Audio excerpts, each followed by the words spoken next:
All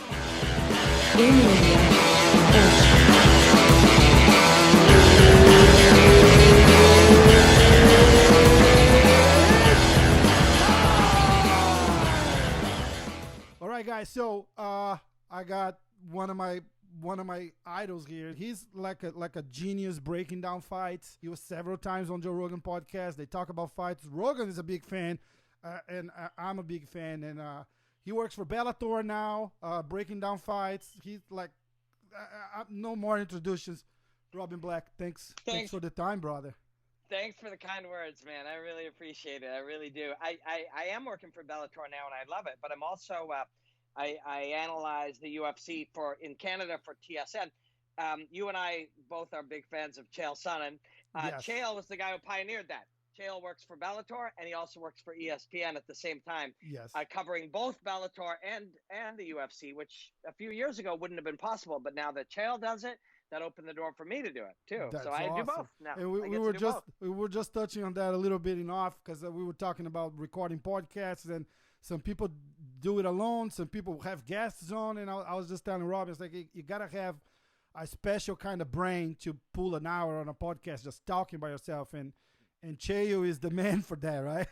It's 100% true. There really is, and Chael's my friend, and he's been very kind to me and very helpful and mentored me from a business standpoint in a number of different ways. So I'm biased, but at the same time, like, he's brilliant. So it's funny. There just recently, remember, only weeks ago, weeks now feel like years sometimes because things change so fast. But weeks ago, Joe Rogan didn't like Stephen A. Smith's the way that he talked about Cowboy Cerrone. Remember that? Yes. So my feeling on that was, and Joe's my guy. Never mind, Chael has been helpful. Joe has really been so helpful and a good friend, and he's been very supportive of me. So of course right away I'm with Joe. I'm like, yeah, who the fuck is this Stephen A. Smith guy talking shit? He doesn't know anything about fighting. So I did not even know who the guy was. I had to go. I was like, so why is it making so much noise? Say, who's that guy anyway, right? Exactly. So apparently he's a big deal at ESPN. Yes, he is. But really quickly after that, I just stopped feeling emotional about it, and I thought, my dog is a Chihuahua, and he barks all the time. I'm not mad when he barks. He's a Chihuahua. Yep. That's what Chihuahuas do. That's what he's supposed to do. This guy, Joe, is a martial arts expert. Mm-hmm. Joe is an expert in martial arts who talks about that with expertise.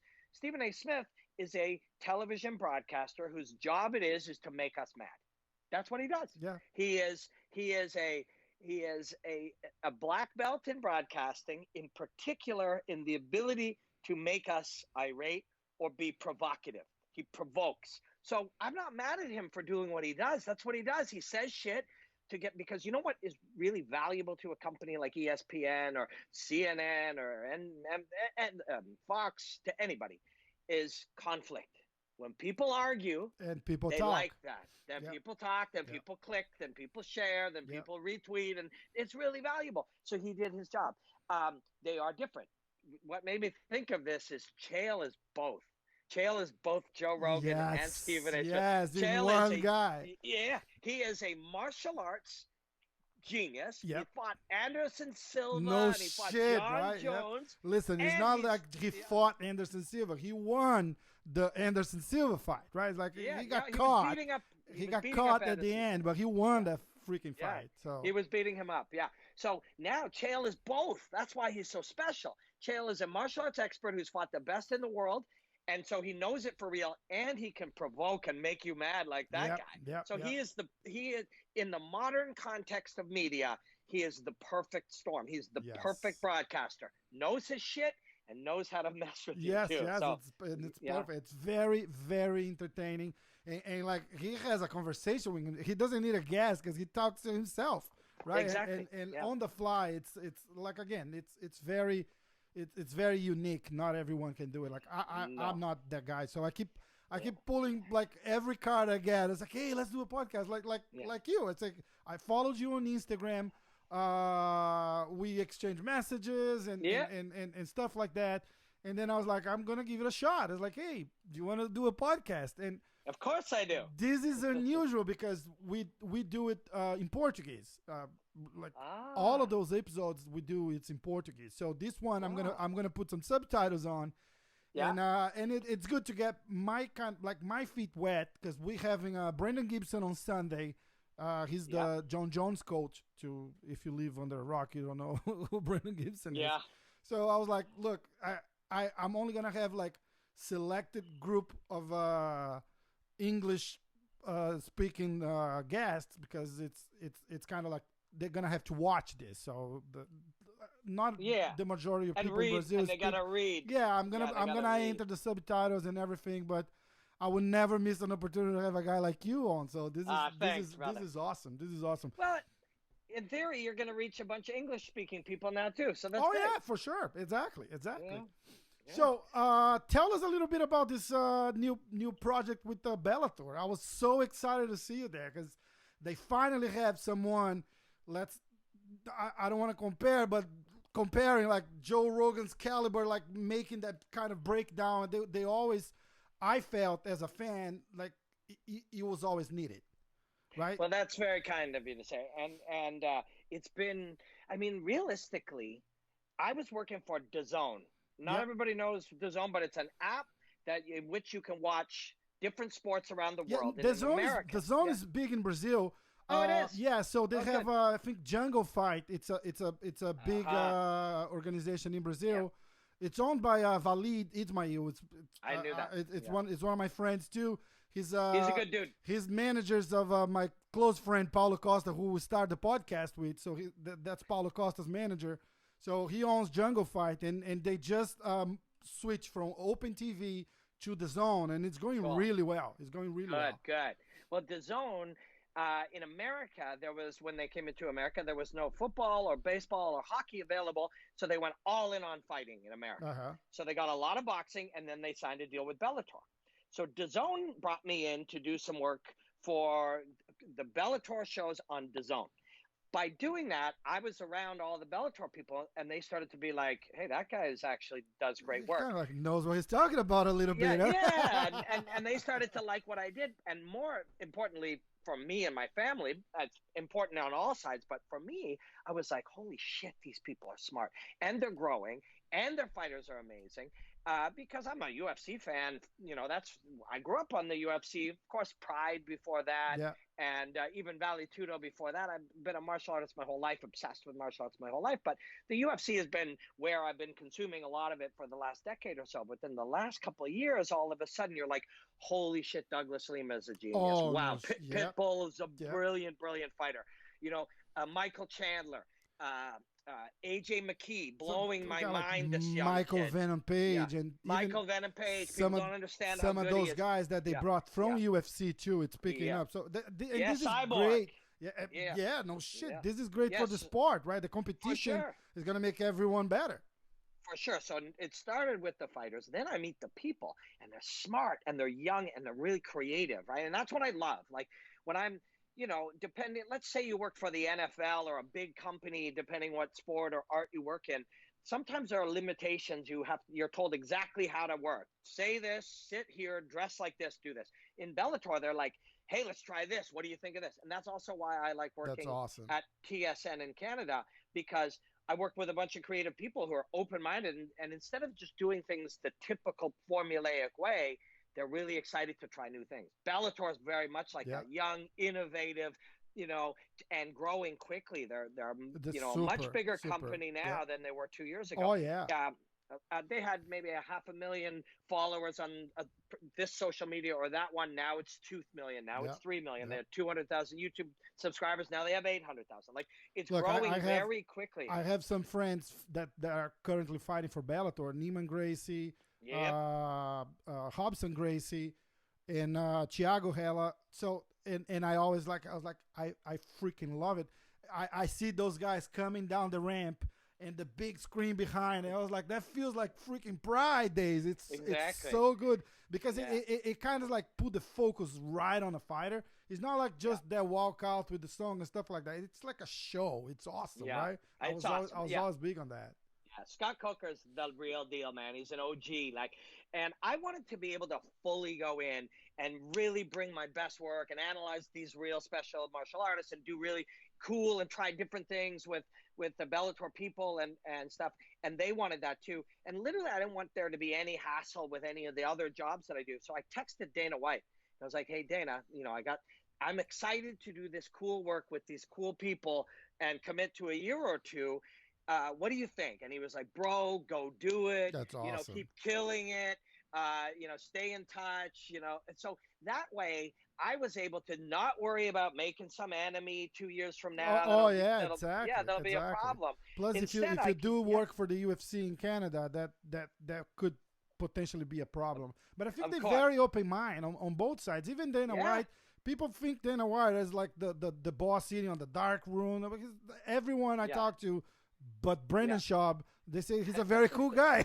yeah, Brendan Schaub and him are not friends. But honestly, like, I have had my own challenges in working with that company. Now, working for the broadcast partner in Canada, never been a problem. It's been a thrill. Like, we do cool work. I get to cover the biggest fights, and do it for Canadians on the best TV channel in Canada. Awesome. It's a fucking wonderful job. Yeah.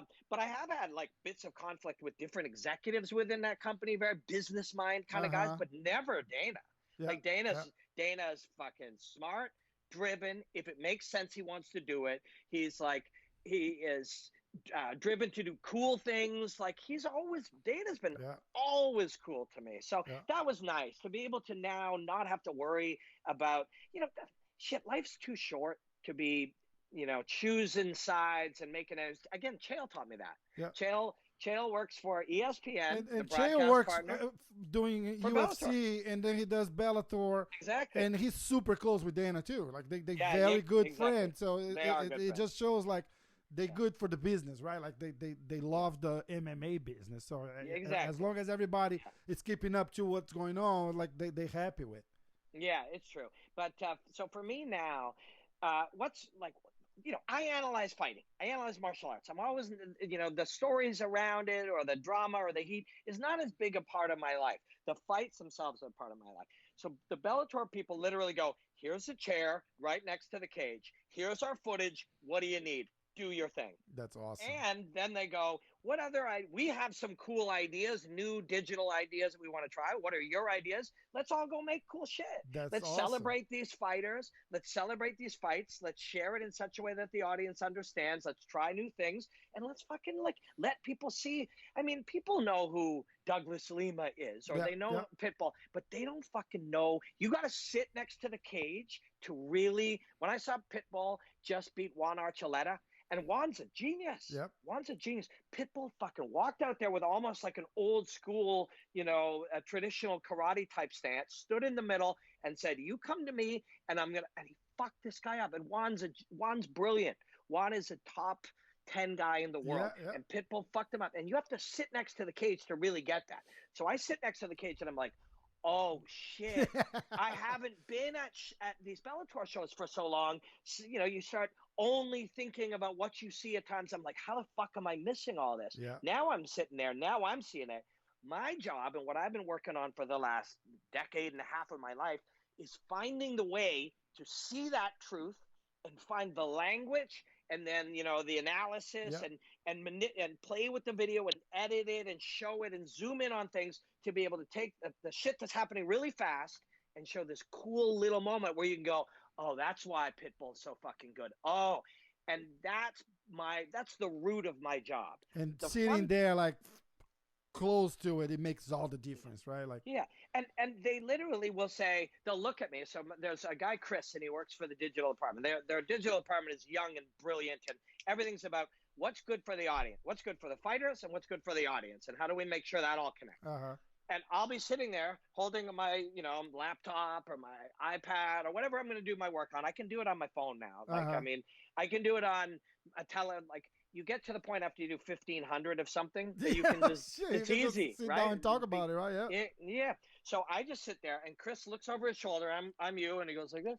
And I go, yeah. And he goes, okay. And then he airdrops me the video. And then I got the video and I just fucking do my things, zoom, arrow. Huge. I go into the backstage and I get a microphone and I'm Robin Black and this is your 1 minute breakdown. And it's up like 5 minutes later. It's crazy, right? So a fighter, I'm sitting in an arena full of people, a fighter who's just dedicated their life to this moment has the moment.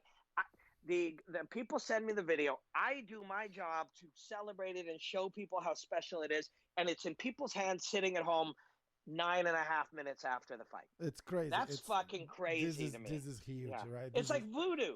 Yeah. Now the technology is picking up so fast. Like we can just do stuff today that 5 years ago it was like, look, dude, I'm doing a freaking podcast transmitting in Brazil from my house in New York. Right? Yeah, it's gonna with be a guy from Toronto. Yeah, no shit. Talk about global, right? Yeah. So look, we just had this big card on Bellator a couple of weeks ago with the Florida boy, and it was the same card as Cyborg, right? It was the Chris Cyborg debut. Yes, I think Cyborg. it was we had, dude, that fight, the Florida boy fight. Let me pull it up and see. I'm trying to think. Was it like right before Cyborg or after? I think it was his fight was. Let me find it here too. It's actually crazy now. There's so many fights and so many different things. You can pick it up, right? It's wild. Bellator 238. Darian Caldwell, Adam Boric. Adam Boric is training in Florida. Trains with Henry Hooft. Juan Archuleta, Henry Corrales. Juan bounced back from the Pitbull one. Sergio Pettis, Raymond Daniels. You was Sergio Pettis' debut too on Bellator. Another one who came from the UFC, right? Yeah. I mean, think about that card. Raymond Daniels, one of the great highlight reels on earth. Yeah. Sergio Pettis is young and brilliant.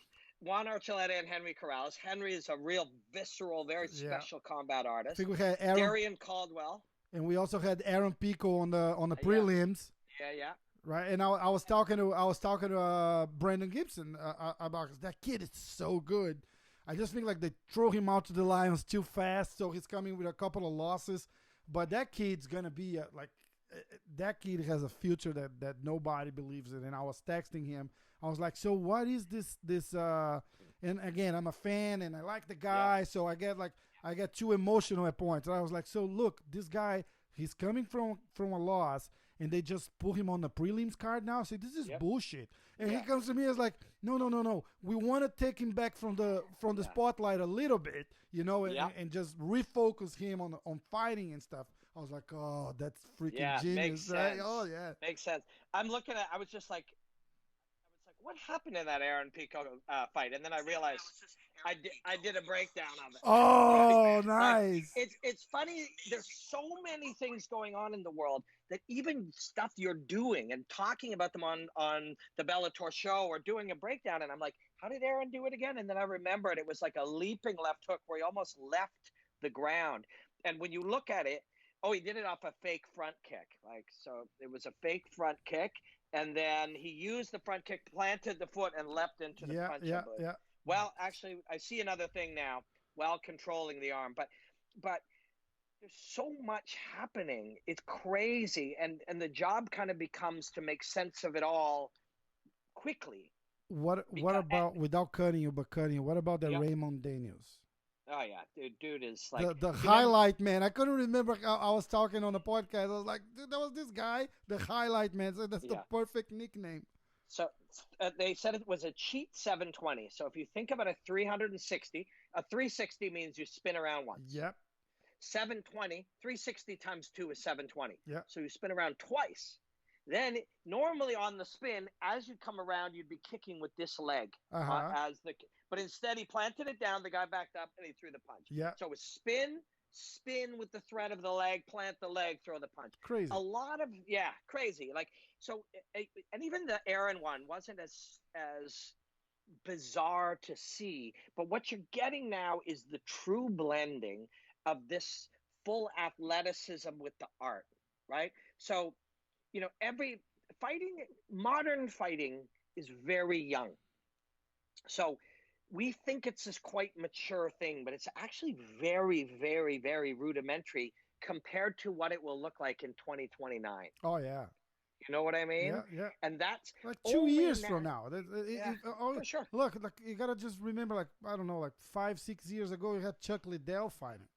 Yeah, and you look at this, it's like the heads down. Yeah. Yeah, yeah, Can do that exactly. today, dude. Yeah. Well, and I'm really interested now in learning and thinking, because at the root of understanding, say, fighting, but this is true of anything, understanding politics or music or anything, is understanding how it changes, and then understanding how little you know, and understanding how the brain works, right? So at every stage, so you've been watching probably some form of mixed martial arts or whatever since Pride or before. Oh yeah, Pride. Since Pride, And dude, they used to string Pride because it had all the graces there and stuff. So yeah, you used to go on a open channel in Brazil, open television, like I don't know, Channel 4 here in the United States or yeah, something. Like 3 o'clock in the morning, I was like 14, 13 years old, yeah, like just trying to watch and worry. I gotta go to school tomorrow morning, yeah, and then you got like freaking Vanderlei Silva fighting and yeah, Rickson Gracie. I was like, oh my god. yeah, yeah. And even probably you watched in Brazil, they kind of had, pre MMA, like no holds barred and stuff like Yes, that. the Yeah, Vale yeah, Tudo, right? Yeah, Valley I Judo. was a Yeah, little. I yeah, I caught up to that like later. yeah, I was like yeah. probably 10 when they were So doing that stuff. so if we go back to the late 90s, say, or the mid or late 90s, you would look at that fighting, and at that time that was the pinnacle of what was possible, right? It was the highest level of what we knew about combat.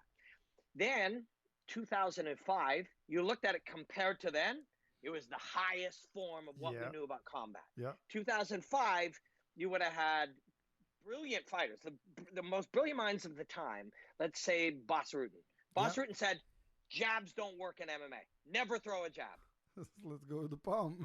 Yeah, yeah. Or only throw power hands with the rear Yeah, hand. yeah, Of course, as he gained more knowledge, and as we all did, he would change his mind. Then the next level, the smartest people in the game, whether a commentator like Joe Rogan, or a coach maybe like, I'm trying to think of somebody like Duke Rufus was around at the time. Maybe he wouldn't have said it, but many of the coaches would have said, front kicks don't work.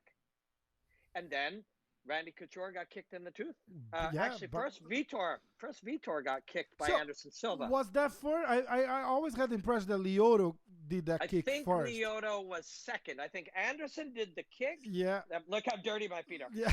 And then Lyoto did Did the the two kick. Karate Yeah, Kid kick? yeah. Yeah, So the front kick, and then the double kick is just a fake kick to a front kick. And I yeah, think you throw a low kick first. yeah. And so that would be a logical generation, but it could have been the other. So now front kicks work. Then people were like, never throw spinning kicks. They don't work. No, people throw them all the time, right? Every time. And in jiu-jitsu, it's the same. You cannot cross your feet when you do an armbar. Yeah, Well, now that is yeah, one of many variations that you go from cross to not yeah, cross for yeah, all yeah. types of purpose. And even People would say, when you take the first thing they say when you take someone's back is like, don't cross your feet.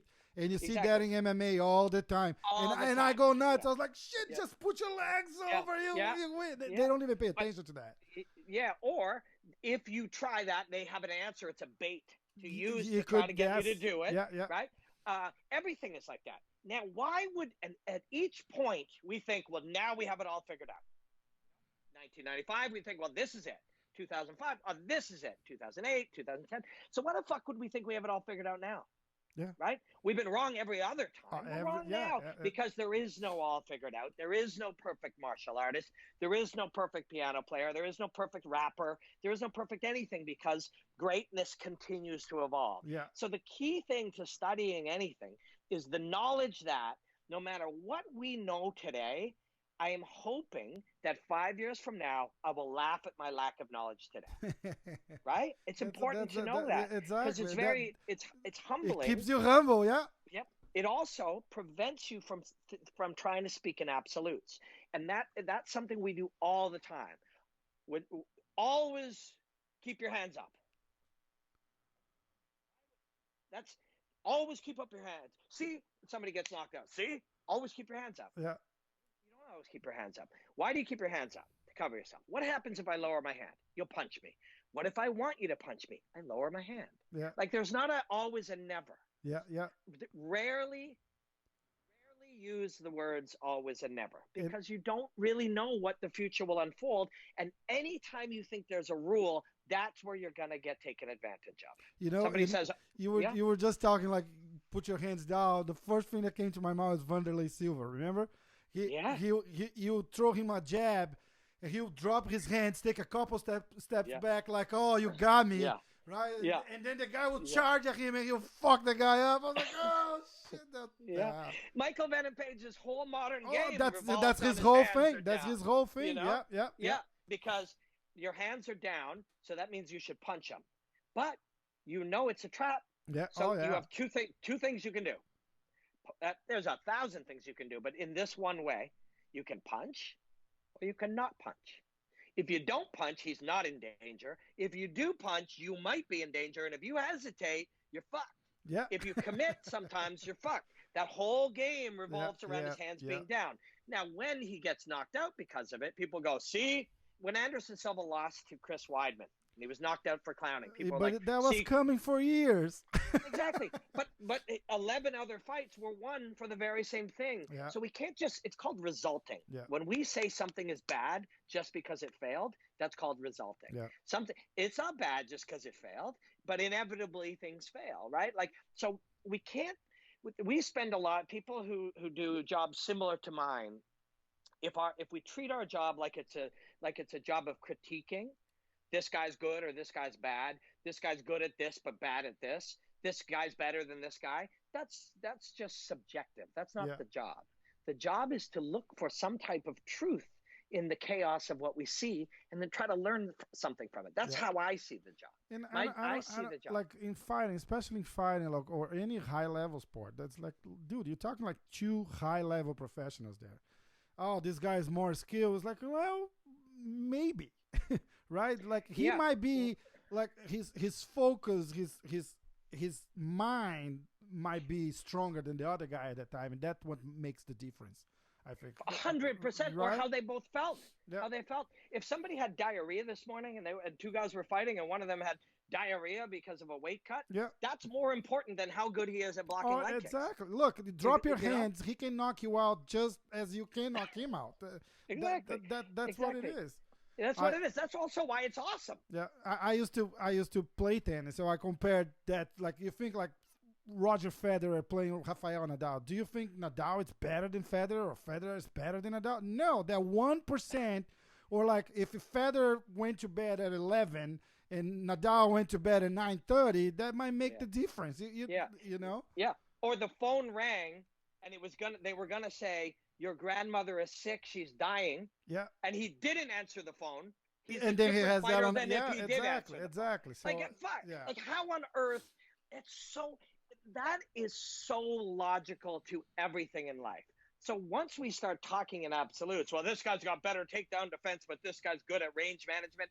We're just talking fucking nonsense. Yeah, exactly. We can do that if we want because it's fun. Yeah, it's fun to do that. But nobody. You gotta try to be entertaining, right? You gotta try to create the what do you call it? Like the mystique, debate, on the fight. It's like, if he shoots for the takedown, he's gonna fuck him up because he's better on the ground. I say, dude, it's MMA. It's not like that. You're dropping sweat. There's no grappling good anymore. No. So it's or you got kicked. Somebody kicked you in the body, and you put your arms up, and instead you got kicked in the arm. That arm is now damaged to such a degree. It hurts like a motherfucker. Nobody gets there, right? I can't even do that. Yeah. But that kind of shit we don't talk about because it's difficult to discuss, but it's all true. Yeah. So what we've started to do, and so again, what I like to do, so I'm very fucking fortunate, and is I get to do what I believe in. And what I believe in is a lot of the things that we've tended to do and say and talk about and share about and make the narrative, I believe are limiting concepts that trap us in not knowing the truth. Now, 2 or 3 years ago, I would have had to do them anyways because a producer would have gone in my ear and said, bro, you got to make a pick. And I would say, well, it doesn't make any sense. I don't know which guy has diarrhea. I don't know who's got an injured arm. Right. I don't know who answered the phone and got bad news today. And if I knew who's going to win, now it's boring. and I don't mind. Like if you, when I worked at Fight Network, they'd say make a pick, and I'd say, well, here's why that actually is a limiting concept. It prevents us from really learning. And they'd say, we don't care, make it. And I'm like, okay, it's my job. You pay me, I'll do it. Yeah, Right. yeah. I don't mind, and I don't care if I'm right or wrong because I know how irrelevant all of these things are. But these are the formulas in which people present television. Now, 3 years ago, I'd have had to do that. But I had the good fortune that I built up my own style and way of doing it through Instagram and Twitter and Yeah. YouTube and the clients that I've done and my commentary and the Fight Pass and TKO and wherever I've done it, that now they're like, actually, Robin, you got your own way of doing it. Just do your thing. Do your thing. Yeah. So now I actually can do that. I don't have to say it's striker versus grappler in a stylistic matchup. If this guy gets the takedown, he should win. But if this guy's able to implement great takedown defense, all of that is bullshit. Yeah. It's all bullshit. It's just what we do because the producers keep doing what they have always done. Yeah. Then good fighters who know a lot of really valuable shit, they go on TV and they do it again too because the producer told them to do it, or they think they have to do it. But we don't have to. We don't have to do that. You get a nice, easy example, and I'm just gonna mention that fight specifically because I'm close to the guy. So Paulo Costa versus Yoel Romero. What is it? It's a grappler versus a striker, right? Oh, Yoel is gonna win because he's an Olympic wrestler. He's gonna take this fight to the ground and he's gonna fuck Paulo up. He tried like twice, maybe 3 times, I think. The last takedown, as Paulo was going down on his back, he hit him with a fucking elbow on the head. They were up like this. It's like, oh shit, that doesn't work. Yeah, because it's never a set in stone deal, and that's why we love it so much. Of course, that's why we love it so much. But what's happening there is the language. That language made sense 6, 7, 8, 9 years ago when that narrative began. When they started talking mixed martial arts. Yes. Right? It's like, oh, that guy, he's a karate you're a boxer, guy. And that guy's an Olympic wrestler. He's going to take it. But nobody's wrestling or kickboxing in an MMA fight. It looks like they are. In that moment, you see a guy throw a punch and a kick. You say that's kickboxing. Yeah. Or you see a guy grab a guy with a body lock and it's like it's a one movement from kickboxing, right? But even in that moment, the information that's being processed through the brain is everything. They are I just call it free fighting. Yeah. It's free fighting with some limitations based on rules, right? You're not allowed to eye poke. Okay. In true free fighting, I could poke you in the eye. Yeah. In this, we cannot, and that's a good thing. In real free fighting, I could bite you. In this, we cannot. So it's free fighting with limitations that have been created by a rule set, which we all agree is better for probably all of us to see. Yeah. But in those moments, it doesn't matter if you kicked or if you're trying an armbar. That's not kickboxing or jiu-jitsu. It's still free fighting. That movement you might have learned from a kickboxer, or you might have learned it when you trained something called kickboxing. But all of those things are just dogmas and doctrines. Yeah. They're really, and when I go this far from my the philosophical way I view the world, people say I'm crazy, but there really is no such thing as karate. There's no such thing as judo. Do you know what I mean? There's no such thing as boxing. These are just ideas. They're belief systems. In fighting, boxing, somebody would teach, always turn your hand this way and always, that's somebody's belief. Yeah. That's not a real thing. That rule doesn't exist in the wild. That rule doesn't exist in the universe. Until you get a guy who doesn't follow that technique perfect and does good. And it's like, oh my God, he's so awkward. His style is so different. Exactly. Right? Exactly. And his style, he's not awkward. Awkward's just a word. Yeah. It's a word used to do your best to explain the irregularity of what you see. Yeah. But there is no right or wrong. And it isn't just right or wrong because it failed, because it might work a year from now if I think something else doesn't work. Well, and I use this illustration all the time, but this is a simple one to explain. We all know that if I'm orthodox and you're southpaw, you have to put your front foot on the outside, right? Yes. We've all heard that. That is absolute bullshit. That is absolute, total bullshit. Especially if I know it's bullshit and you think it's true. Because if you think it's true, you're going to fight to put your foot on the outside, which means I know exactly where you're going, which is an advantage to me. Yeah. The reason you've been taught that it's an advantage to you to put your foot on the outside is because you're now left-handed, I'm right-handed, and your left power hand has a straighter line to my chin. That's true, but that's not an advantage for you. If I know that your left hand has an advantage, that means you're going to throw your left hand. That means, so stand, just put your right hand forward. Just go like this with your right hand. Just stand sideways slightly. Go like that. Exactly. Yeah. Yes. So we're face to face like this. If I know you're going to throw your left hand, what I'm actually going to do is, and you see the top guys do this all the time. Alistair Overeem does this all the time. Hold your left hand back. Okay. So Alistair Overeem starts dipping his head way over here. So what is that doing? What is that doing? Your right hand is now not in play at all. Yeah. You have only your left hand or your left foot.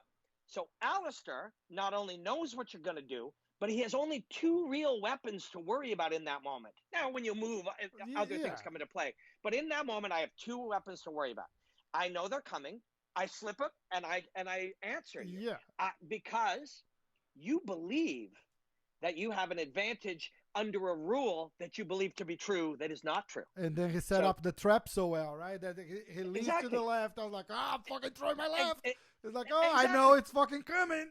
It's coming because I made you do it. Yeah. I made you throw the left. You do, again, one of two things. I put my head here. You either throw your left, which I want you to do and am prepared to counter and hurt you, or you do not throw your left because you feel like it's a trap, and then you do nothing. And that's also good for me. Yeah, exactly. So that very simple rule that you believe to be true, which is untrue, I now use against you. That's everything. Every single conversation. It's good for everything too. Like even like you do jiu-jitsu too. It's like that. The whole sport is made of traps. That's right.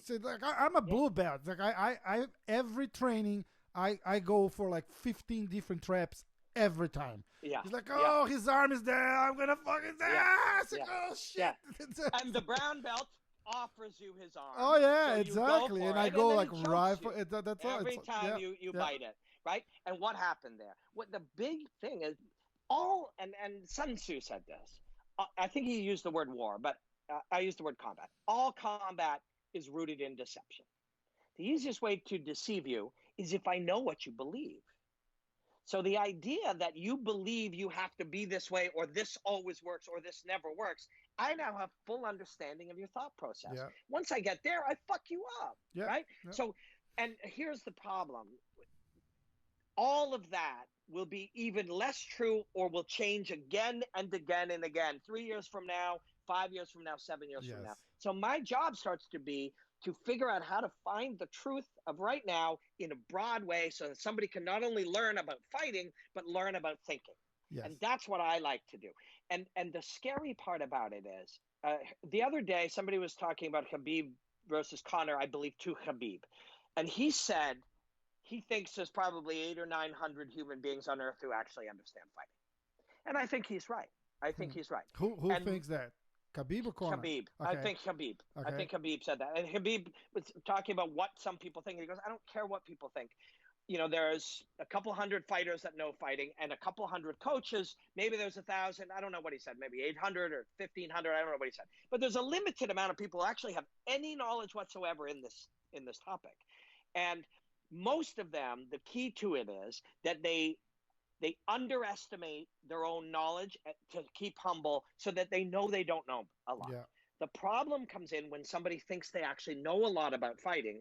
Like when a blue belt teaches class, he thinks he knows something. He'll be like, always go up, sit up, get the kimura, bring it to your chest. If this happens, try to sweep. And if this happens, try to guillotine. He knows the whole fucking thing. The problem is if you teach that as truth, it's not truth. It's what you call novice truth. Novice truth becomes untruth with new information. So there's a lot. The great thing for somebody like me who's obsessed with finding the truth, it's not easy. People will hate. A lot of people don't like to hear that things they believe are not true, it stresses them out. But Uh-huh. most of what we think is true in fighting is actually either novice truth It's very or touchy untrue. too, being around fighters and stuff. Like I have a bunch of friends that fighters, right? So you watch the and I only feel comfortable talking real, like talking truth to a couple of them. I say, Yeah, like, dude, you kind of sucked, you know? Like, say, look, yeah, you gotta improve your cardio, or you gotta yeah, you gotta maybe fucking keep your hands up, because you keep your hands down, but you two yeah, steps away yeah, from the fucking guy. yeah. You know But that. yeah, but and they'll want to hear that. You know, they'll want to hear that from you because you've been around martial arts from a long time. But you also, in most cases, when we look at something and we feel it, what do they call it? Cognitive uh, dissonance. Uh huh. It's called when we look at something and something about it bothers us. Often, what we'll say is, "I don't know why that guy doesn't keep his hands up." And the truth is, of course, I don't. I don't know what he's experiencing. I don't know what he's seeing. I don't know what he's feeling. I don't know what he's thinking. I don't know if he's thinking. Yeah. I don't know if he's scared. I don't know what's happening in his body. I don't know if he Is a can trap? breathe. Is he tired? Yeah, exactly. And we're missing and most of it. And now, and it's not my, I'm not super worried. There's no way we're ever going to like get people to really see all of these beautiful things that can only be seen by being certain you don't know what's happening. Yeah. I don't know, in our society, everyone thinks they know. The people who hate Donald Trump and the people who love Donald Trump both are sure they're right. Uh huh. Right? And both of them are missing most of the information. Yeah. And it's true when we watch a fight. Who's better, Conor or Cowboy? Well, Conor, he knocked him out. No, most of the things that are Yeah. happening. So That fight was crazy, right? It's like it was cool. It was what I cool. liked the most was the feedback from Cowboy, because Yeah. he's as honest as you get. Like, you probably won't get any other fighter to be as open Yeah. to what Yeah. happened. He's like, dude, I was fucking, when I realized, I was like, oh shit. I'm fucked up. I'm over already yeah. fucked up, Yeah. right? So Yeah. then I took a step back, and then I got a head kick, and the fucking fight is Yeah. over. It's like, oh shit. Yeah. Right? Yeah. And that's Yeah, it. which is amazing, especially when you consider 50 fights in or whatever, for Yeah. him to have that experience. And yet, so we all, and this is valuable just for life, but in most cases, we have very limited information and even more limited knowledge. If you're looking at something and Cowboy was in there and he has no reason to lie, and he is telling you with honesty, and some people are like, that's bullshit. It's like, once you're at that point in your own thinking where someone who actually has all the information and a lifetime of knowledge is telling you how it is, and you think you actually have more knowledge than that, we're in a That's fucking crazy. dangerous No place in our shit, brain. yeah. But that, there's a lot of things about what Conor does that, again, you know, you have to really be in his brain, which we cannot be, or you have to study the reality of what's happening. And we end up, and of course this is human nature, especially if, you know, we only pop into something for a brief moment, but we end up looking at this punch or this kick or this shoulder or whatever. But really, that stuff, those are the tactics or the weapons or the tools or the movements. But really what's happening with McGregor when he's at his best is his yes, his physicality is impressive and he's a great martial artist, but I think his superpower is focus. Yes. He's able to focus in and be so present in the moment, to have the purity of expression, to be able to do these things. You know, I think I saw him start saying on the interview that he's like, fight night, I see in slow motion almost. Yeah, that's right. You know, Yeah, so the that's guy's charging at him, but he's seeing like step by step, and every move. He's a special fighter. There's no denying on that. There's no For denying sure. on that. The other thing that is happening that we don't, you know, we don't tend to see or think about, but it's fucking fascinating, is when a fastball hitter in baseball swings and hits a fastball, zero actual thought in the way that you and I are thinking right now. I'll say, what color is this pen? And you'll say it's gold or it's bronze. And I'll say, man, your space looks really cool and whatever. That we're thinking. That fastball hitter will do something. I call it algorithmic thinking. An algorithm is if this, then that. You Yes. program Yeah. an algorithm to if this, then that. Through programming of primarily their nervous system. There's no time to think, right? It's like, that's right. There's no time to think. The brain must behave. And I had a thesis about this. The brain will perform the way it's been programmed to perform if the artist is in an optimal state of focus and arousal, right? So we work backwards. Focus and arousal. Arousal meaning the right amount of duress, the right amount of like tension to access like what we call a flow state. That's a real physiological state. And then focus, the ability to be focused and truly present in that moment. And then if those things are happening, your brain will perform the way it's been programmed to perform for 10 or 15,000 hours. So the fastball hitter, his brain sees the thing. He doesn't go, that's a curveball. No such cognitive thought happens. There's no time. Yes, the body just recognizes, the nervous system recognizes the curveball, and the body behaves in a way that's been programmed to behave a curveball. That's how the best fighters are fighting. So when we criticize a decision, often we'll say, oh man, I can't believe that guy did that. Don't be mad at what he did now. He just read it wrong for a millisecond, right? Exactly. And if you really want to look for the flaw, it isn't him now, this dumb guy. Why did he make this dumb choice? You have to go back and criticize his training from weeks, months, and years ago. Because the behavior he just expressed in this moment was programmed through an adult lifetime of preparation. So that's to me, that's fucking mind-blowing. You know? It's fascinating. It's mind-blowing. And everybody talks corner like, hey, you talk, what is it, like Aldo, the fight with Aldo, because it's a guy who was unbeaten for like 10 years, and now Cowboy. I say the best corner fight I ever seen, it's Eddie Alvarez. Yes, he 100%. made fucking Eddie Alvarez look like an amateur there. It's crazy. That fight, it's crazy to watch.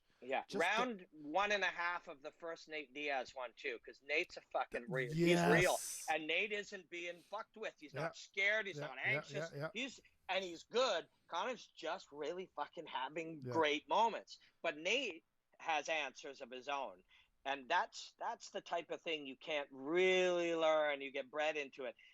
In Nate's mind, he understood. A lot of people just fold it all up. Nate's just like, you know what? He knew consciously that this will get easier. If he weathers it and uses his own, it will become easier. And that's a genius of its own right. That is absolute genius of its own right. But and Eddie, when you talk to him, and I've sat down, it's on my YouTube channel, me and him sitting down chatting about it. Oh, really? You talk about that fight specifically? Yeah. And he, he said he couldn't figure out why he wasn't performing correctly. Just, I don't know if he did then, but I think he certainly would now. He would credit his, poor performance to McGregor, because there is a dynamic that's a psychic or mental dynamic that's happening between the two of us when we fight. And it's not like, well, I don't know why I didn't show up tonight or why I performed poorly. That's a direct correlation to you. So I'm causing that. Yeah, you're exactly. Right? It's like, exactly. you're not fighting because I'm making you not fight. It's like I'm so on fucking top of you that you don't know what the fuck to do. That's exactly right. And Eddie, you go back. You can see it on his face too. It's like he's like, it doesn't look scared, because I don't think any fight it's ever scared. He's just like, holy shit. He's having a holy shit moment, right? It's like, what the fuck? I can't remember if he was 2.5 rounds or 1.5 rounds, but he basically just had a longer, tougher version of what Cowboy went through, where he just can't fucking believe this is happening. Yes. Yeah.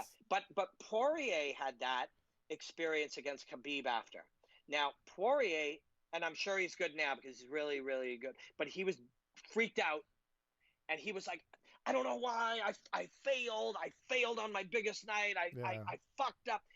He couldn't understand in the first week. I bet he doesn't. In fact, I've seen him talk, and I've heard him say the things that let me know that he does understand now, although you can't always read into what they're saying.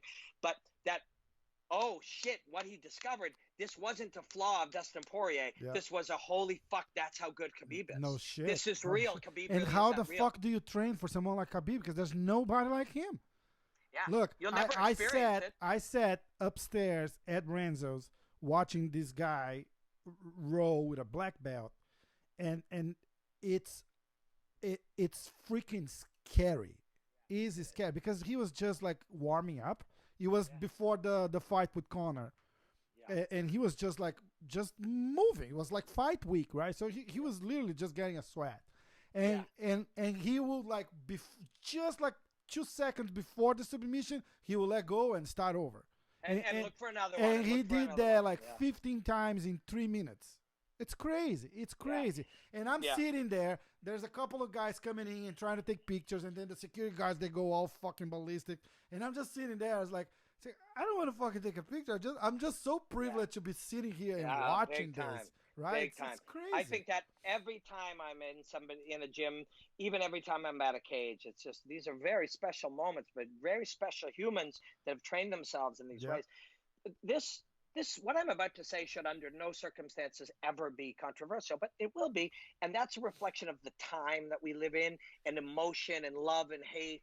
And we're in a time of very big emotional conflicts. Mm-hmm. But Khabib and Conor McGregor are both so incredibly special and rare and unique. It's an incredible thing that they both exist at the same time. Yes. Now, sadly, that is overshadowed by the hatred of one or the other, by the people who love and support one or the other. Yeah. That's good for people who do business around conflict and controversy, but it's bad for the beauty of these moments. That certain other times in boxing history or basketball or whatever, any type, hip hop, doesn't matter. Having competing greats, the Rolling Stones and the Beatles, like these are great Guns N' Roses and Motley Crue, man. Guns N' Roses and Motley Crue. Yes, I do. Axl Rose and Vince Neil. I was watching that on YouTube just the other day, and it was freaking hilarious. And one thing I always say is now, like, can you imagine a guy like Axl Rose in in today's world, like that tiny skinny white guy with the long that rock star image and picture, it's gone forever. Because everybody's like so trying to be so health now. There's like that guy kind of looks sick, right? It's sure. He wouldn't be cool now. He'd be like, right, exactly. He would be a weirdo. You'd stay away from him now. Yeah, like cool is Justin Bieber, right? Like all jacked and shirtless. It's good, dude. It's like it's so funny how the time changes, right? They do. But even when those greats at a different time, competitive greats, there wasn't emotional hatred. And maybe in some way, it's just a sign of our times. Because we should be able to celebrate how great Khabib and Conor both are. But there's a hatred that some have for one or the other. If you hate Conor, you're like, no, he's been fed. You make excuses for these great moments. You say that it's the UFC, or you say Eddie Alvarez was this, or Aldo was that, or Cowboy was like, how many? You just keep doing that. And through Conor, he made Khabib hate him by doing things he believed in the moment. That by provoking somebody that much, you make an emotional enemy, and an emotional enemy will make mistakes. That's Aldo. And yes, exactly. It worked for Aldo, failed with Khabib. Yeah. But he made by going to these places with Khabib, which can unsettle him, and all is fair in love and war. Many people believe. Conor certainly does and did. But Khabib took these things personally, and now may hate him forever. They may never appreciate what they've given each other. They may never. They may never. I think Khabib took it so personal, and Conor, it's like he's 100% like in this attack mode before the fight because he knows what can bring. Right? It's like you got a guy that like it's just thinking with hate. He's not gonna go through his 45 steps technique before he goes to the fight or whatever, and it just came back to Biden. Or he's going to get tired or rage is yes, or but it just came back to Biden because Khabib got such a fucking problem with that. And, for sure. And there's two things here. One is all credit to Khabib. Didn't let it affect him negatively. In fact, he used it to seemingly affect him positively for the fight.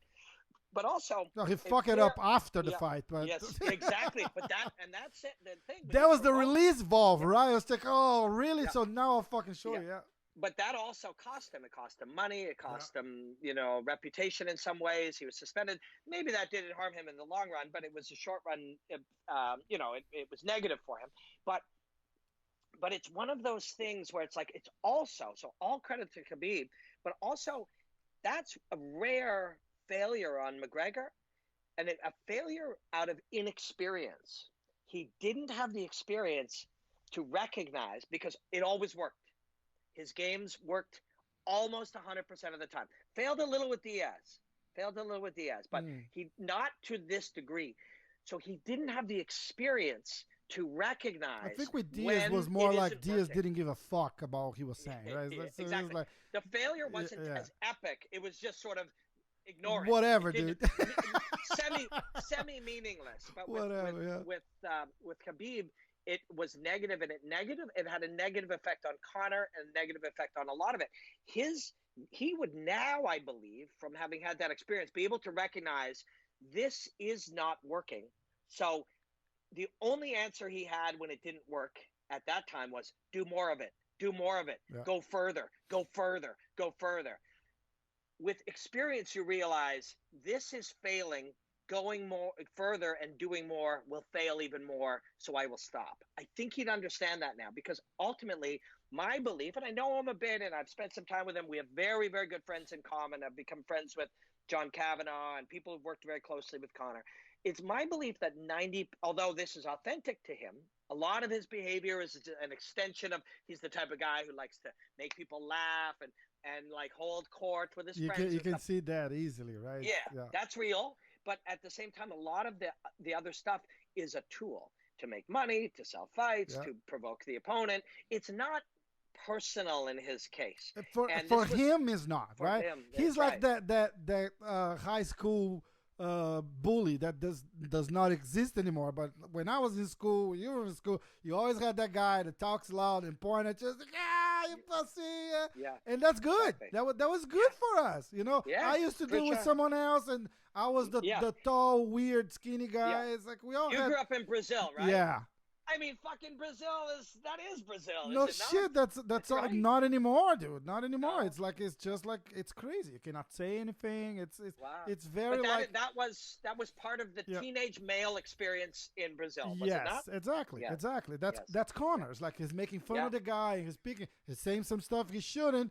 But hey, after the fight, shake hands. It's all good, dude. Yeah. It's all good. That's a crazy thing, actually, when you think about it. And the mentality and the reality of being a young Irishman is probably very similar to being a young Brazilian. For It's sure. also Yeah, fairly similar, yeah. It probably, has to to. being Yeah. from Dagestan or Russia, because you're a young, like there are connections to it, and we can find those similarities, or in conflict, in combat, in war, you can use the differences, and that's what Connor tried to do, but he failed in that case. He failed it. Yeah. Khabib won that battle, Yeah. but they should fight And again. I Khabib hope was they able do. to take it all in and use it Yes, as a tool, right? Like I hope they fight again, but I suspect they may not. And you really think so? I think they may not, and here's why. Because ultimately, and I respect this so much, George St. Pierre is a good friend, and he's one of these guys like Khabib is. If it isn't right for me, I'm not going to do it. Yeah, that's And George, 100% yeah, George, right? Yeah. and I respect that. We can all learn from that. George didn't offend anybody. He didn't do anything wrong. So the He's just like, nicest guy. yeah, yeah, he's the nicest guy. But if this, and we had another layer. Listen, if all they were doing was tap dancing, and there was like, hey, the fans would love to see you tap dance, and the UFC would love it, and why don't you do it? It's like, why the fuck not? Let's do it. Yeah. But this is the brain damage business. Yeah. Yeah. This is a brain damage business. I am not going to go take years off my life because the UFC wants this fight, or my Exactly. adversary wants this fight, or even because the audience does. Maybe you love the audience and appreciate them. I hope you do if you're a fighter. Mm-hmm. But at the same time, my children might lose their father Yeah. 10 years earlier if I please these people, so don't do it. And I think Khabib is like that. in a good way. And I think we can be inspired by that. I don't think it's about fighting for Khabib. I think it's just about. I think I'm not gonna because he disrespect me so much. Yeah. He's not. I'm not gonna give him the honor to be in the cage with me again. Yeah. Yeah. Right? And, do you think there's a relation there because Conor was like a different guy on this fight week with Cowboy, because he respect the guy, but do you think it has a anything related to that fiasco with Khabib on his last fight? It was almost like the feedback was totally opposite. It was almost like a kind of boring fight week because Conor didn't sound like Conor, right? This is my belief. A lot of people can easily say, "Oh, he's got a bad reputation. He's doing it for these reasons." We can project reasons that we think. But mine, from being around people who have worked with him as coaches and close friends and stuff, is I think he's at the point where it isn't any of those reasons. It's like, hey, wait a second. All the other stuff, and that isn't just talking, suits, videos of whiskey. It isn't just that, but in all these things he was first and foremost a martial artist trying to become one of the great fighters of all time. Yeah. Later, that was an add-on to being funny and charming and provocative and saying crazy shit and being quotable and having a cool suit and selling whiskey. All that stuff became bigger. And I think once you say, am I really coming back for real? And what is my motivation? And if your motivation is, I actually want to make a difference and be remembered for being great, then you have to fucking get rid of all the other shit, or you're not going to do that. Yeah, that makes you have sense. to get rid of all of it. And I think that's where he's at. Because, there is still some whiskey selling going on, but you can't not have your businesses, and there is still some interesting shit going on, and there are some expensive suits, but it's all taken a back seat. Yes. And I think it is because the fighting itself and the performance and the being in the mental state and really training and really searching for greatness, I think that's back in the front seat. Yeah. Doesn't mean he's still... Yeah. And all the other stuff depends on that to be successful, because exactly no one wants to see Conor as a great thinking mind. He's a great fighter. Right? He's not a poet. It's like I don't want to see him be a great whiskey salesman and a shitty fighter. Exactly, right? He's not going to sell the whiskey if he's not Conor McGregor. And he had so much at stake on that fight with Cowboy, because if he gets fucked up by any means, that whole mystique about him, it's over. It's over, right? Yeah. So we have do you watch Jones fight last weekend? Yeah, I did. Yeah. What do you think on that? I was crazy to ask you about that.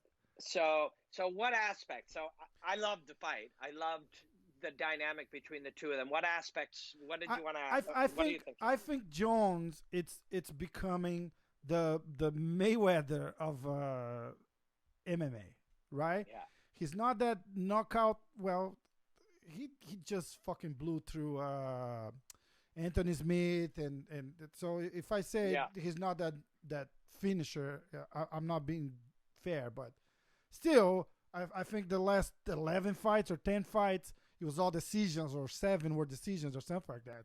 This guy, he's been taking hits, but he found a style to fight that's very hard for anyone. Right? George St. Pierre did the same thing at that stage. Exactly. George did.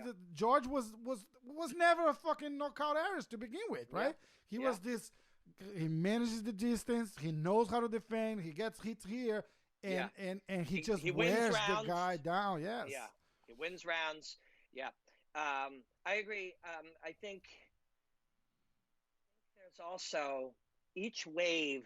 It's better. The sort of average is higher. So each wave of fighter gets better, and it's hard, even for the greatest, to stay ahead. Jones is staying ahead, but he's not pulling ahead. And he got someone looking at him fighting for 15 years, right? Yeah. And say, look, I know exactly where you're gonna go, how you're gonna step, and how you're gonna punch. There's hundreds of hours of footage to watch. Exactly.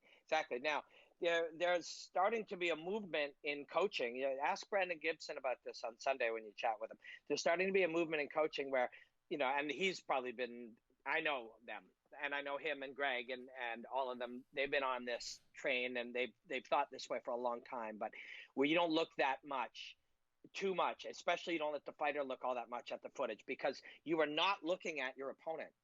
You're not looking at who he is. You're looking at who he was, right? Mm-hmm. If you're looking at who someone was and you think and you're preparing for that, the guy you see will be a different man.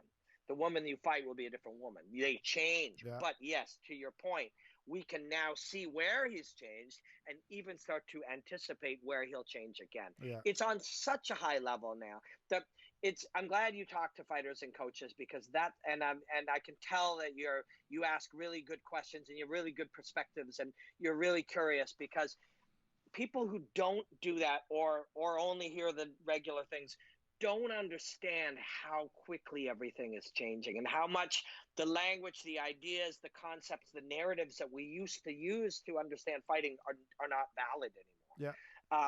But Jones is still the best fighter in the world, but they're getting closer. With every fight, right? Yeah. So he was the Brazilian guy, Thiago.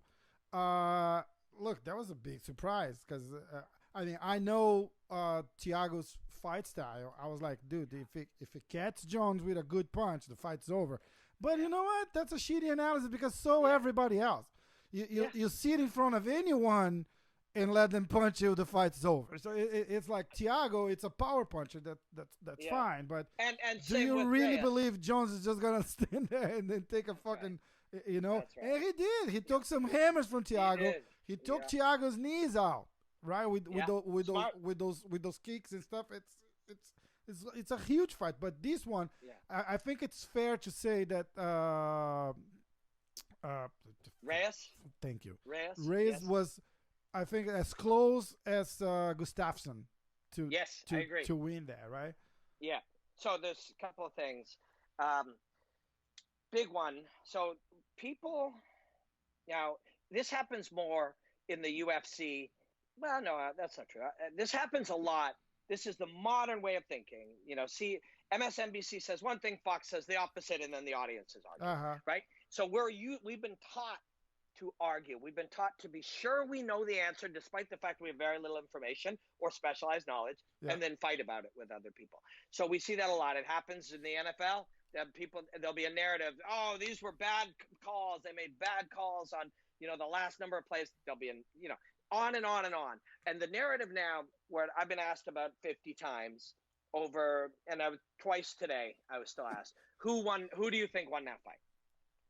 And I'll give you the real insight as I know it from George and Faraz, from Duke and Pettis, from like the way not we, the audience, think about it, but the real participants think about it. And that is, one, so this is my take, or not take, this is my philosophy. 3 people's opinion matters about who won, and I am not one of them. Yeah. There are 3 people whose opinions on who won that fight matter, and none of them are Robin Black. So that means it doesn't matter what I think, so I actually spend very little time thinking of it.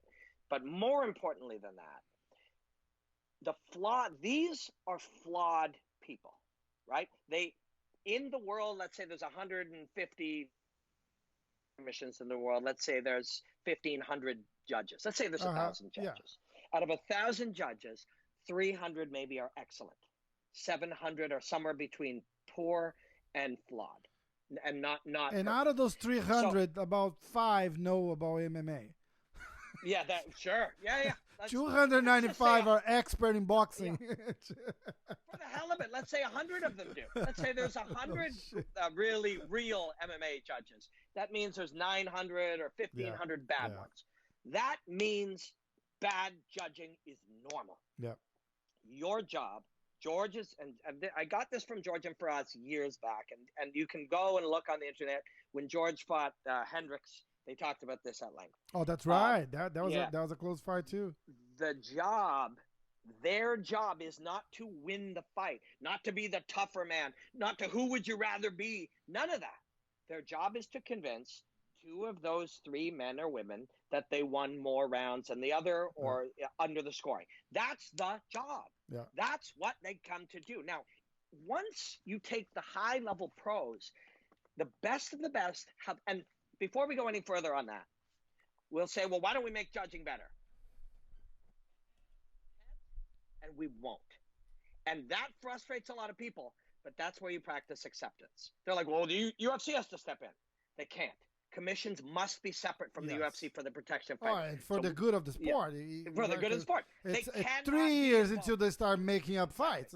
Exactly. So people are like, yeah, but it'll be better. No, they cannot be involved. So now we're left with commissions that are run, little government agencies or local agencies that make no money, that pay judges $190 a night or whatever. Oh, shit. There is no way we will make them better. Yep. Then people will say, well, maybe we should have 5 judges. Why is 5 shitty judges better than 3? It's not. It could be worse. They're right? going to fight each other. We cannot and we will not improve this weakness. So what do? Well, we can get mad and freak out and argue about it on Twitter, or we can accept that as truth because it is truth. Yeah. And that's okay. For the rest of us, we have to go. Their job was to do that. We can get outraged if we like, whatever, but it serves no purpose. But as the fighter, your job starts to be, I have to figure out how to fight in such a way that I increase my likelihood of convincing these flawed humans that I want. Yeah. And that's what fighters, the top fighters, do. They don't go, well, I should win now. Why are these judges stupid? They go, my job is to convince those men and women, so I must understand how they behave and then fight accordingly. Because my job is not to cut him more or to land more punches. My job is to convince that person. I think, too, is like, look, just think about us looking at that fight from where we're looking, right? I heard Kenny's Florian and John Anik podcast. I think Kenny watched that fight 4 times. And he's like, what point does that serve? After watching 4 times, I really think John wants the fight. I say, great, that guy sitting scoring the fight had live to watch. That's all. And at that time, he he's making decisions just like the referee in the cage. He's making decisions on the fly. If he's taking us watching the fight 3 or 4 times, I think they did a pretty damn good job. Pretty good. Because we are looking to try to understand what happened and say, look, that guy. So you watch it 4 times to come up with the same decision that guy did it on the fly, and everybody's bitching about it. It's hysterical. Exactly. That is the opposite of my approach. My approach is, it doesn't matter if we watch it 100 times. It already happened, and that's what they decided. Going back in time to decide what should have been is pointless. Yeah. And that is not defeatist. That is a realist. We cannot improve the quality of these people right now, and there's no way to change it to do so, because there is no money for these people, no specific training. It's a young sport. There's thousands of them. They're never going to be better. And we could say, well, Robin, don't you care about MMA or like whatever? I'm just accepting. But never mind fighting, what we happen to love. This happens in diving, gymnastics, skating, boxing. This is a reality. Yeah. So what we're doing when we sit around and watch something 20 times and argue about it and say this guy's the real champ, we are actually purposefully denying reality. The reality is fighters must fight in an unfixable environment where the people who judge them are flawed. That cannot be repaired, and that will be so. So the job of the fighter is to figure out how to win, and I call it a constant in the equation. We must figure out the equation to win, to solve this problem of winning this fight. One of the constants in doing the math is that guy is weak. The people who judge me are weak. That is a constant in the equation. Okay. The judge has a flaw, a constant in the equation. So the equation must be factored and recreated in such a way to win even though they suck. And that's what George and Faraz did. That's what Jones and Greg Jackson and their team do. And that's what Ben Henderson did. You go back and people are like, Ben Henderson got like 5 decisions he shouldn't have got. Says who? Yeah. I'm not a judge. I think it defeats just when you say it was a close fight. If you're saying, hey, he won, well, maybe it was the wrong decision, but it was a close fight. If it's a close fucking fight, it's not a wrong decision. No, and right. it's I not. never seen like someone get like beat up and lose the fight. I mean, and win the fight. I'm sorry. Right. So So if it's close, it's close. it's close, yeah. That's it. So and then there's other elements to it. So again, this cannot be fixed. So all the efforts figuring out how to fix it when we, again, mostly by most of us who actually don't know how the whole system works, if you analyze the system, you'd be like, holy fuck, we can't fix this. We're just gonna have to work with shitty judges. Do you like that approach? Taking these guys out of the arena, put him on a soundproof something in the venue or something, and make them watch on TV, and without listening to anything like the crowd or. Do you like that approach? I think it would change nothing because none of the things we change under that circumstances are the flaw. The flaw is the human. We still have the human. Okay. The human is flawed. The humans judging are not fully skilled or equipped, don't have specialized skill to judge fighting. Again, same with diving, same with gymnastics, same with all figure skating. The difference is we can figure out how to work within this system on a Jones versus Reyes fight because we got to figure out how to work with the knowledge that those judges are flawed. Listen, by the way, one of those guys were Dan Migliarda, which is an excellent MMA referee. Yeah. Also, right? I'm not even saying I disagree. And he also gave the fight to Jones. There was a guy who was like a 4-1. Yeah. But I could see 3-2 easy. I could see 3-2 to Reyes too. For sure, of course. And so it's very close, and people aren't super good, many of them. So, but there's another level at the Olympic level with figure skating could be full out corruption. That's the next level, right? Yeah. All we're dealing with is the fact that presumably good people, we're pretty sure are just trying their best and not quite that good at it. Yeah. That's not that big a fucking problem. No shit, now, it's a big right? problem for Reyes, but if Reyes gets another fight for more money, it's not a problem at all for him. In fact, it turned out good. He actually, I think now he's trying to build the rematch, but for a couple of hours there, he said, look, this was great for me because it's fucking elevate my career to a level, 100%. I showed up. I fought toe-to-toe with the best of all times. And so that. And a lot of people think I won. Now he's walking around saying, no, I won that fight. That's bullshit. We should get a rematch, which I can see it too. But you know what? I want to see it too. But I personally think he gets fucked up on a rematch because John is that good. Yes, he is. And he learns, right? What rematches has Jones had? Gustafsson finished him. Cormier finished him. Yep. Like, who learned more? Gustafsson would be like, I learned a lot in that fight. Yeah. Not enough. Cormier said, I learned a lot. Not enough. Doesn't mean it happens again. Every fight is a different dynamic. Every fighter is different. Every mind of every athlete and coach is different. But history says so far, and history changes on a dime, the future of history changes on a dime. History says so far, but as a result, gets another high-paying fight. He added 60,000 or 80,000 followers on his social media. That matters in today's world. Exactly. So it didn't hurt him at all. And everybody freaking out over it helps the UFC. And people are like, this is a black eye on the UFC. No, it isn't. It helps the UFC. Bullshit. I think it was a great fight. And John is just showing, like, fight over fight, the freaking genius he really is. He got to a level that's going to be very. I mean, eventually it's going to catch up to him because it does to everyone. And it could be Dominic. Dominic is going to get better. But Jones could get better too. But also Jones could peak, whereas his physical growth and his drive can change in a moment. Humans change. How old is Jones? 33, 34? Yeah, he's not that old. Yeah. He's not that old. Yeah. But it's. Fighting is, and you hear this all the time. You hear this as a platitude, like fighting is 90% mental. It's like, that's not just the thing they say. Everything is 90% mental. I'm drinking my iced coffee.